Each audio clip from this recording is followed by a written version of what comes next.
We've already compared the ASUS Fonepad with the Google Nexus 7, but the comparisons just won't stop, because this is Pocket Now, I'm Anton Dinod, and you're watching ASUS Fonepad versus Apple iPad mini video comparison. Let's go check it out. These two tablets couldn't be any more different. Apple has brought a brand new design to the iPad mini, different to the one on the iPad and more iPhone 5-ish. It is a tablet that many had thought would never come out of Apple's design labs and factories, but it did, and it looks awesome and feels exceptional in the hand. The Fonepad is made by ASUS, the company that also made the Google Nexus 7. We've already compared the two Android-powered tablets in a previous video. The Fonepad is more conservative on the design end, but it features something that the iPad mini doesn't have, or the majority of tablets for that matter: an earpiece. You can lift it up to your head and talk like you would on any regular smartphone. Then there's another fundamental difference: platform, ecosystem size, and app selection. Let's compare these two and take a close look at hardware, performance, and user experience. Let's start off with hardware. The Fonepad packs a 7-inch screen with 800 by 1280 resolution and the PPI rating of 216. It is powered by an Intel Atom Z2420 processor clocked at 1.2 GHz with only a single core, backed up by 1 GB of RAM. There are 8 and 16 GB storage options, and some regions will also see the tablet shipped with a 3.1 megapixel main shooter on the back, in addition to the 1.2 megapixel webcam. Of course, there are the usual suspects like Bluetooth, Wi-Fi, and GPS, granted NFC is not present. The battery is rated at 16 Wh, meaning 4270 mAh. Platform of choice: Android, version out of the box 4.1.2. The iPad mini is not a powerhouse either, beyond the fact that iOS devices, just like Windows phones, need less power to deliver a solid performance and user experience. The screen on the iPad mini is larger, at 7.9 inches, with a resolution of 768 by 1024 pixels and 162 ppi pixel density, which is not earth-shattering at all. The CPU of choice is dated back in the iPad 2 days, an Apple A5 chip which is dual-core and clocked at 1 GHz. There are 512 MB of RAM, but storage options include 16, 32, and 64 GB flavors.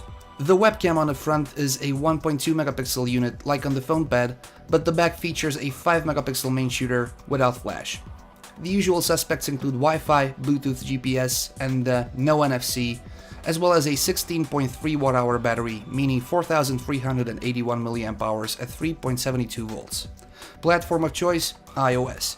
Version out of the box: always the latest, currently 6.1.1.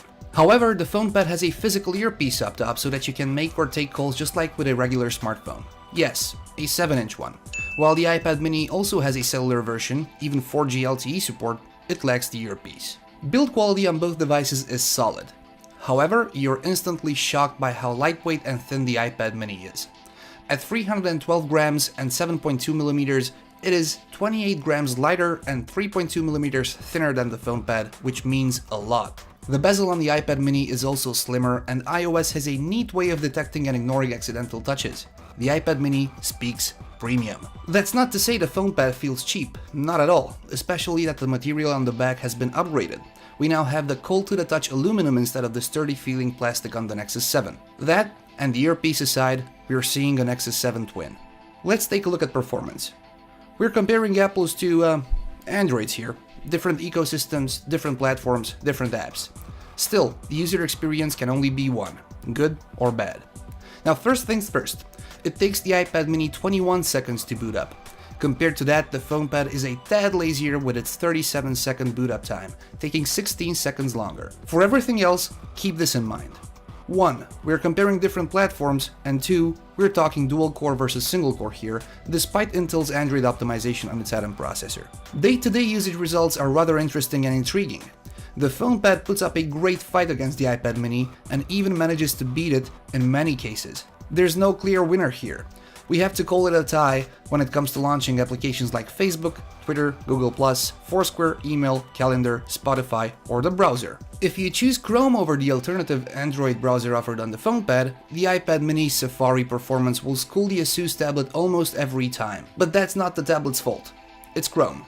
However, running the Android browser against Safari results, once again, in a tie.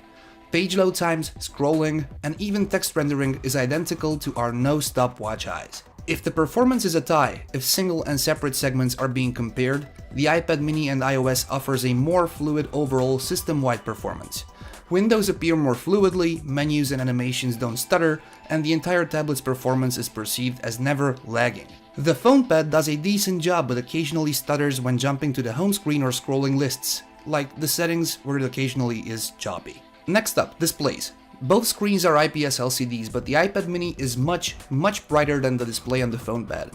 In terms of pixel density, not only the iPad mini has a lower resolution, but it also has a larger screen, by almost an inch. If you hate seeing pixels, regardless of how long or short your arm is, the Fonepad's 216 ppi should be your choice over the iPad mini's 162 ppi. Resolution and pixel density aside, the winner here is clearly the Apple tablet. Brightness, contrast ratio, color reproduction, color saturation, and even black levels are much better than on the ASUS Fonepad. Still, ASUS allows you to cheat with an ace up its sleeve. The bundled ASUS Splendid app, where you can tweak color temperature, hue, saturation, and turn vivid mode on or off, allowing you to have the best experience tailored to your eyes and liking. Outdoor visibility, too, goes to the iPad mini. In terms of software and user experience, we're going to ask the eternal question: iOS or Android? Luckily, we're not comparing phones, where the answer would have been much easier. iOS is old. Whether that's a good or a bad thing is completely up to you. However, the lack of widgets and the eternal list of icons becomes quickly boring. Android, on the other hand, is made for customization, and widgets allow you to really personalize your device. Watch out though, all those widgets will shorten your battery life, and sometimes, if your processor isn't fast enough, like on the Fonepad, could take up precious resources. There's nothing, aside from specific OS features, you can do on the iPad mini that you cannot do on the Fonepad, and vice versa. So, at the end of the day, it all comes down to the good old cliché. Apple's iTunes App Store simply has a broader tablet-oriented app selection.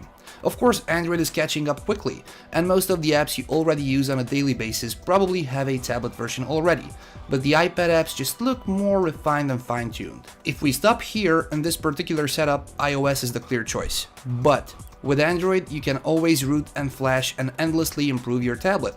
Surely you can also jailbreak your iPad, but if customization and hacking is your playground, get the Fonepad. At the end of the day, if you need to have an earpiece on your tablet so that you can leave your phone at home, stop right now and go get the Fonepad. It's a no-brainer.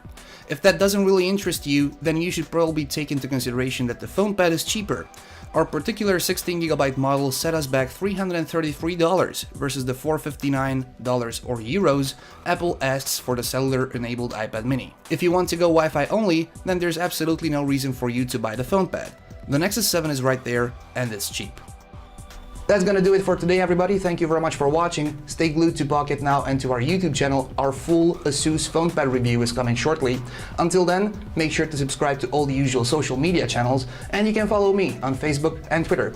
If you've liked this video, please give us a thumbs up, and thanks for watching. Take care. Till next time.